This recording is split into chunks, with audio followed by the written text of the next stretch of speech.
Pixels, buttons, a bit of fun. Then, somewhere along the way, the big platforms moved in. Last year, $200 billion flowed upwards, away from the people who actually play. This year, they take it back.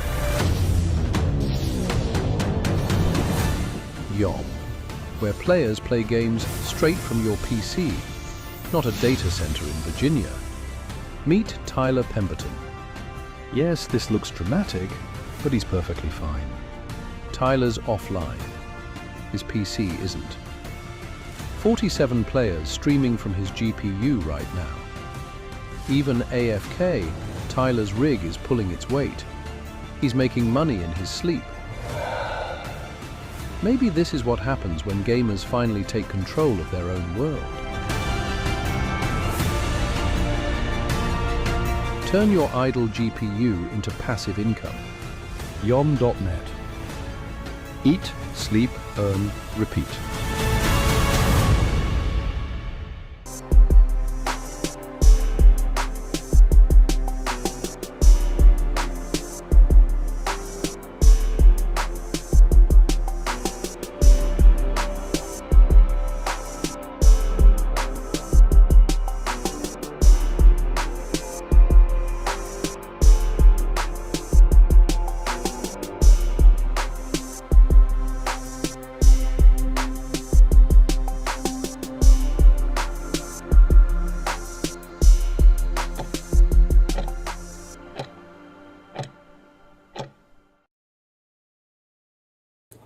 Hey everybody, good evening. I'm looking, this is kind of a mess. Good evening, everybody. Yeah, so fantastic, busy week, as you can imagine, as we head into TGE on Friday. At least I remembered to click, play the audio on the timer video this week. You can't fault me for that one. Got it right. All right, so I'm going to be a little bit subdued today. A little slightly different angle. I've got my desk raised, but I'm also sitting upwards anyways. But been using a standing desk because I've been moving around so much. There's so much going on with the project as we head into TGE on Friday and mainnet going live soon after. And there's just so much going on. So I'll bring you guys up to date. Now, normally what I do on these Wednesday town halls is I go over more gaming news and cloud gaming news. I think today it's going to be slightly different because there's some big Web3 news that I kind of wanted to touch on because it once again validates what we've been saying since the very beginning. So we'll go through all of that. That's the title. It's only mostly dead from Princess Bride. If you're not familiar with the movie, you really ought to be. But the idea that something is dead, but not really dead, it's just mostly dead. We'll go through that statement that Kyle Samani had made, basically proclaiming that Web3 is dead except for DeFi and DePIN, which is fine with us because that's exactly where we've been the entire time. But before we do all that, like I generally do, I like to start off the town hall on both nights, but certainly tonight, with going over some of these Walter images. So now we have a quest, Walter image quest. Walter, if you don't know, is our mascot. He is a rust-colored gorilla, slightly overweight rust-colored gorilla. He wears blue jeans and a white T-shirt that says YOM. Generally has blue round blue tinted sunglasses on. So what we do is we encourage the community to go ahead and post their own images of Walter, our mascot, and let people know what we're doing over here at YOM. And so here are some of the people that posted this week, and we appreciate it. So Gadget B, once again, another fine picture of Walter, though missing the glasses. We'll probably maybe it's just on a day. So, okay. This looks very close to Walter. Actually, it's a pretty, I would even call it spot on. Very good job, ZZ Gend. Appreciate that. Again, as I bring these images up, if you're not following these people on Twitter, go jump in and do so. They're helping out our project, and you want to be familiar with everybody else in the community who's helping us out. Another great one from MK9. This is again, I don't know that Walter actually does roller skate. I think he probably would have a difficult time with it, but I do appreciate that he has a lot of apparel with the YOM logo on it. Appreciate that. Nice job. This is not Walter, Umar. I appreciate the effort, but Walter is, this looks like maybe his chimp cousin because this is more of the chimp than gorilla into my mind. But perfectly fine because, he has a lot of cousins. There's a lot of apes in the business. A great pixelated version. I think when you do this and look old school gaming, I do appreciate it. Great picture of Walter in also from ZZ Gend. another cousin, and though it's not Walter, it's still a fine-looking gorilla specimen, and I think it's a beautiful render too. This is from Ashan, so I appreciate it, Ashan. Another great one, and to be cautious, right? When you say rust-colored gorilla, well, when you show the picture to some of the AI, they see the rust color and they think, oh, he's an orangutan. Walter is not an orangutan. He is a gorilla. And that receding hairline in this image here makes him look more orangutan than gorilla. So watch it on the renders. But I do like that shirt, actually. I might want to get myself a copy of that. Thank you from Reverend, we'll just say at K-Fans. Another good one. Walter, this is from Witness Base ETH. Appreciate it. Very friendly looking version of Walter. A little more. This is actually pretty nice because it has some of the stats from what we're dealing with. And again, our network, as we say, the fastest network on the internet because it is so immediate. It is right there. And I'll go through again for people who are joining us for the first time. I'll explain a little bit more in detail what it is that we're YOM and why we can do things like 8 millisecond latency on our game streams, where these other big systems like NVIDIA's GeForce Now or Game Pass are struggling to keep it under 30. Thank you, Ashen. This is really one of my top 2 for this week. I love the idea of a Walter plushie. And if we can't make this happen, we're going to talk to people and see if we can't make this happen. Don't really need the microphone or the keyboard, but golly, I love that. I love that idea of a plushie. So this is number 1, tied for first place with this one here. I mean, this is a jacked looking Walter. We generally say that Walter is slightly overweight. And this gorilla obviously is not, but man, that came out really nice. So thank you, Dark Pulse. So for you two guys, I'm going to talk to the mods, make sure that these 2 images get a little something. If you guys are in our quest system, we want to make sure that you guys get rewarded, but that's a fine looking Walter. Okay, let's get on with some of the details on the project, what's been going on. So season 2 going strong, that Walter quest. Again, from what I understand, we're going to be doing that every week, maybe even twice a week, because we do these 2 town halls and I pull up different images each time. If you're new, I do a town hall on Wednesdays right now at 7 p.m. Eastern Standard Time. That's so we get the 4 o'clock on the Pacific coast of the U.S. And then on Fridays, we do it at noon Eastern Time, which is about 6 p.m. Central European Time. We have a big contingent in Europe. Our studio is based in the Netherlands, so we have a lot of people there. So we do another one on Friday, and Friday is generally a little bit longer, and we have guests show up, and we go deeper into the projects. Wednesday is really about the industry that we're in and trying to cover those stories. So anyways, we're going to be running the Walter contest and the quest, I think, twice a week is what it sounds like we're going to be doing. So appreciate that, everybody who's participating. Let's go into, so we have an announcement this week, right? We have gone live, or we will be going live on Black Hole Dex. So this is Avalanche's official decentralized exchange. So we announced this today on Friday when we launch.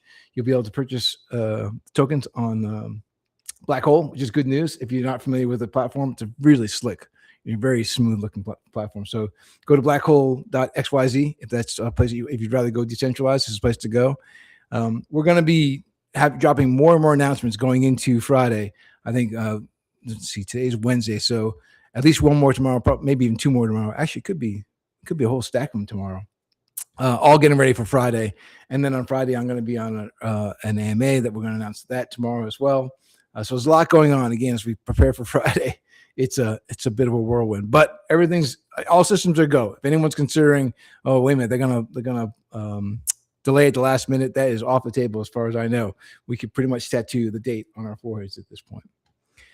All right, let's get into the industry news. It's a big story for today because I want to spend some time with this. So if you're not familiar with Kyle Samani, he is I think the founder of Multicoin Capital, which is a venture capital firm, and he's got big following on X.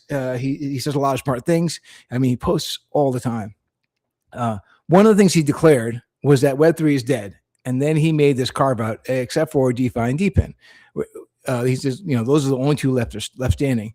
Now, the headline jumps out, and it's really great to grab people's attention to say Web3 is dead. And I'm sure that's part of his calculation when he came up with this title. But I also think I agree with him there. A lot of the Web3 stuff has kind of died away, and it's a shame. I mean, we're seeing here recently Bitcoin taking another quick dive below 65. Don't know if it's going to last there or not. But again, speculation is not really my thing.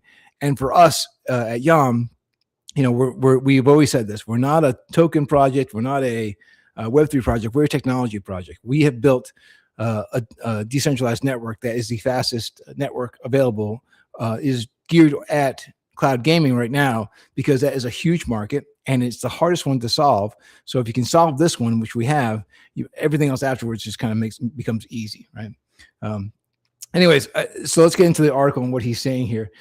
Basically, to break it down, what he's basically saying is that the death of Web3 is the death of speculation and the not resurgence, but the surge into investors looking for real projects with real utility that have real technology that couldn't have been done before. Basically, the DeFi and decentralized networks are built on this blockchain technology that wasn't available before, and they actually offer a real utility. So we appreciate that, and we support his basic thesis in this article.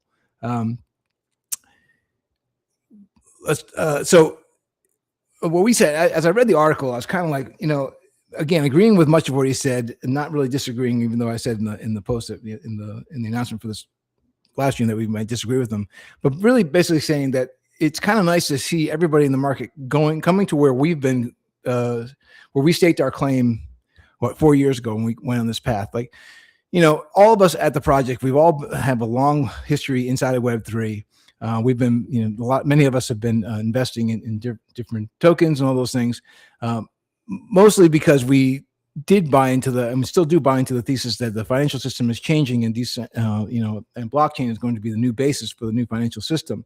That's all true. But which token is going to be the one that kind of has a majority share? It's hard to say. But the technology itself has great promise. And when we looked at, all of us are kind of in the gaming space, so we looked at our own industry and said, well, where is this technology going to take our industry?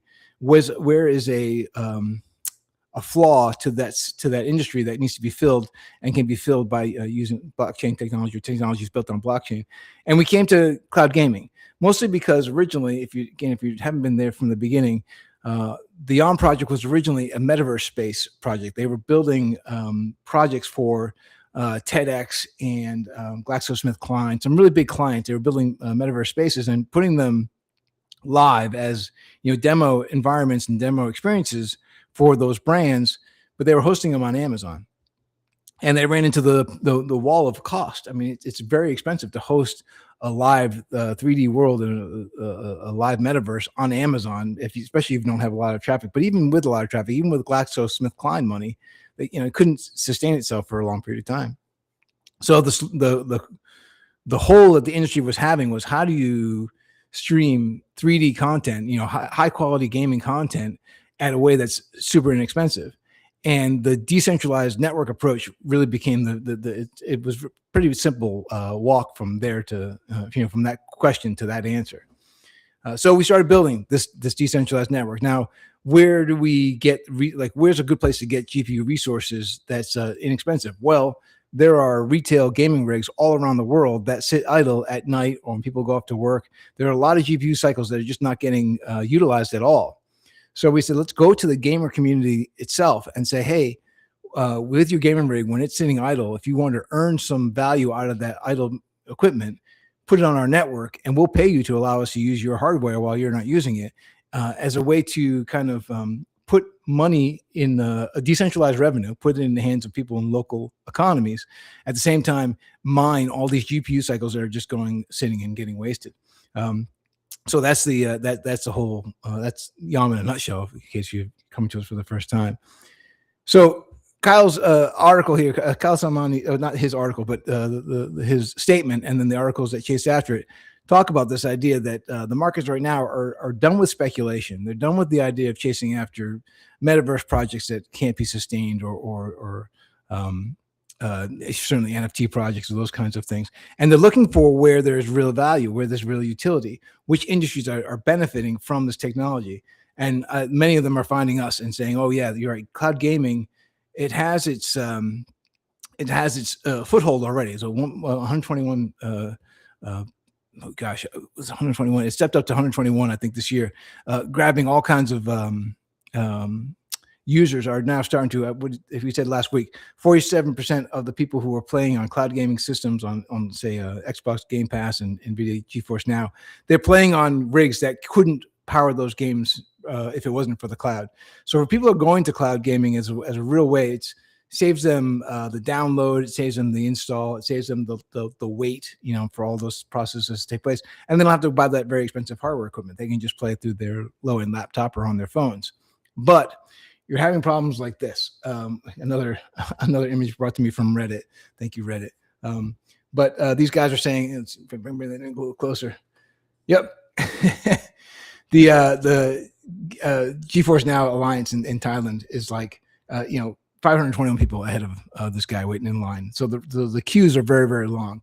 And we've talked about this before. And I don't mean to crap all over GeForce Now, because again, NVIDIA's their goal is, and our goal is the same. We want to make gaming easier to find for people who want to play. But they're building off of a database, like a massive data center that they have to build and maintain, and it's super expensive to do so. So in regions where there's not a lot of where the demand is kind of comes in spikes, right? Where like on Friday night there's a lot of people playing, but on Tuesday nobody's playing. They're not going to build a data center for Friday night and then have that data center lose money on a Tuesday afternoon. So they just don't, and they have these long queues instead. Our system is that we people who have these idle rigs all around, and you can put it on and earn some, or you could take it offline because you're not earning enough. That's the kind of flexibility we want to have with our system. Anyways, good to see that the market has changed their mind and said, okay, speculation is gone. Now we need to find the projects that have real utility, which brings us to us, right, to what we're doing at YOM. We said before that we're chasing cloud gaming because it's a billion. It's the fastest growing segment within gaming, mostly because of these regions in the world, like South America and the Middle East, North Africa. Games always been popular in the Pacific Rim, but there are more people playing, but they're playing on devices that are not powerful enough to run AAA quality games. So for the game publishers who want to reach that growing audience of players, and again, at this point, what do we say? 63% of the world is playing games, but the majority of those are playing on their mobile device. For those gaming publishers and developers who are developing these AAA quality game content, if they want to get that content in front of this emerging market, they need to find the cloud solution that works for them, both reach-wise and cost-wise. So that brings them to YOM, right? That's why we have the 40 developers and publishers kind of in the queue waiting for us to go live. That's why we've got about 100 projects on the list. It's pretty massive how much draw we're getting, and it's just getting better and better. So again, going back to what Kyle Samani said, basically this idea of seeking safe haven in projects that have real utility, and changing the way that an industry, like those projects that are using blockchain to change an industry for the better, the DePINs and such. Again, it feels good to see everybody kind of saying, hey, what you guys have said 4 years ago, we're now agreeing with it. The last point that kind of came out was the idea that, when Web3 and all the blockchain technology first came out, it was the idea that we're going to change major industries. But a lot of and I think what he's saying when he says Web3 is dead is a lot of the retail investors, people who were maybe not particularly sophisticated, or they just didn't have the ability to have long staying power, right? When you're a retail investor, just a regular person, and you get involved in an investment that that takes a very long time to mature, as the way the blockchain kind of, we have fits and starts, right? We have these massive upswings, and then it pulls down and stays down for a little while. The institutions can weather that storm a lot better than a retail investor is. I think whether the quote is, the market will stay irrational longer than you can stay liquid, or longer than you can stay in the market. So retail investors, and this is kind of what he's saying by saying Web3 is dead, retail investors are just walking away, and it's leaving it all for the institutional investment firms. Doesn't make me super happy, because part of the promise to me of Web3 was always that it's going to empower people who are basically on the fringes, or people who are just smart enough to catch on to this technology. It's going to empower them to kind of get a leg up and be part of the next wave. So it hurts a little bit to see that retail investors are just walking away, but it's completely understandable. I mean, it's a hard field to get into. If you've been in the cycles, I think this is my fourth boom and bust. I can't really call this a bust, but anyways, fourth real market cycle. The first one was brutal. The second one was a little less brutal. The third one kind of, even less so than that. And this one's kind of like, again, we say about Walter, our mascot, that he's like the dude from the Big Lebowski. He's kind of goes with the flow. He's accepting the inevitability that DeFi and DePIN is going to replace the legacy systems because it's the only way to actually do it at scale and at cost. And that's kind of where I am now too. Like I pretty much have got this acceptance of, yeah, it's going to take a little bit, but it's inevitable. And we're doing everything right by concentrating again on the technology more than, and being a technology company more than being a blockchain company or something like that. All right. That was the big article. That was what I wanted to go over today. I don't know if anyone's got questions. I'm happy to take some questions. Oh, actually, I did want to point out one other thing. So I think, this is some big news that kind of Kyle Samani, and I hope I'm saying his name correctly. I'm probably murdering it. One of the things that he kind of brought forward was that Andrew Yang's Noble Mobile bought Helium. So again, this is institutions in the traditional space going into the blockchain space and purchasing, again, one of the largest DePINs there is, Helium. So that I think bodes well for what we're building with YOM as well. At some point, I do expect that NVIDIA and Amazon and Netflix, maybe even all of them, coming to us to say, all right, now you guys are operational and we kind of need this solution of being decentralized. Building it is very tough to do, which we'll tell them, yes, you're right, it is very tough to do. How do we partner with you? How do we utilize your network? That again is one of those things that I think is inevitable. And probably part of the reason why Kyle wrote that it's only DePIN and DeFi that are going to last. Seeing things like Helium Mobile get purchased by Noble Mobile's company. All right, so we got some questions, right? Let me get into them. Let me hide that, or actually, no, I'm going to stop sharing. That's what I want to do. Perfect. Crypto Hub is asking any sex listings in TG. Yes, they will be. And those announcements are all coming tomorrow. They have asked me to not slip and let any of the news out early today because we got to time this stuff all correctly. And we have agreements. Those announcements are going to go out, not just with us, but the sexes as well. So I think tomorrow it's a big, obviously we got only 48 hours until the TG. So yes, you're going to see some big announcements tomorrow. It's going to be a very active day on our social media. So I guess hold still Crypto Hub, and you'll see tomorrow exactly which sexes we're going to be listed on. Other questions. I'm going to jump over to here, put this away, make sure that I got all that stuff done.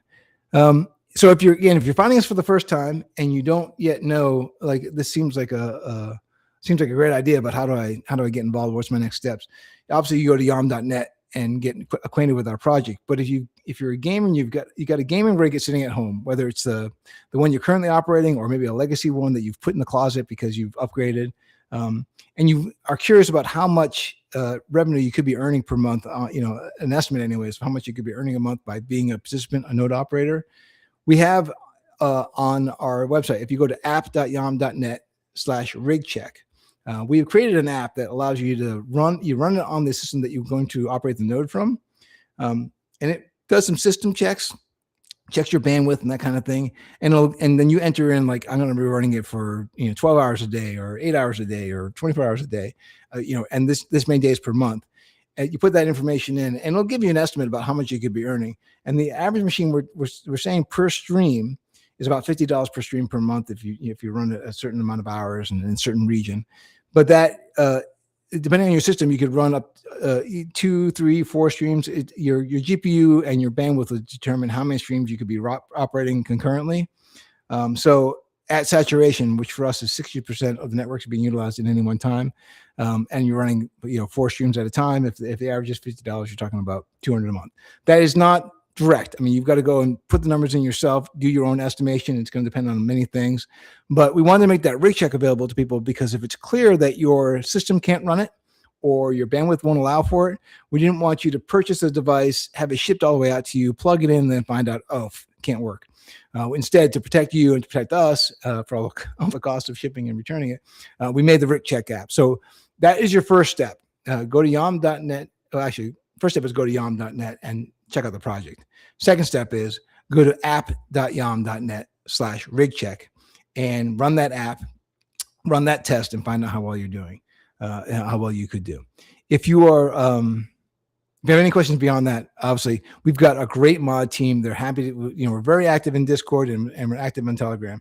So if you're in either of those communities and you've got questions, drop your question into there's a whole channel in Discord for questions, or just drop them into the general chat. Our mods are awesome. They stay on top of things and they're going to help you out answering your questions. If you are interested in just helping us out and earning XP, get involved in the quest program too, because I think our quests are, the Walter images, they're just a lot of fun. All right, cool. It's about 30 minutes, about how much I usually do on a Wednesday night. I appreciate everybody tuning in. If you have, I would say just stay tuned for tomorrow. It's going to get very, very busy. And we're looking forward to it. It's very exciting. Beyond all that, drink lots of water, get lots of exercise, treat yourself well, treat the people around you well, tell someone that you love them, take care of your health, get out and touch some grass. And be good to everybody else, because this world needs a lot of people who are going to be good to everybody else. I will see you guys on Friday. That's going to be a banger show because it's going to be the day of TG. We may have the entire crew, including people that you may not have even seen on the team before, on the live stream. Last time we had done like a 24-hour live stream or like an 8-hour, 9-hour broadcast. I don't think we're doing that this time, but it should be a really good town hall. So tune in at noon Eastern time on Friday, or 6 p.m. Central European time. Cool. Thanks, everybody. I appreciate y'all stopping in. We'll see you again on Friday. Cheers.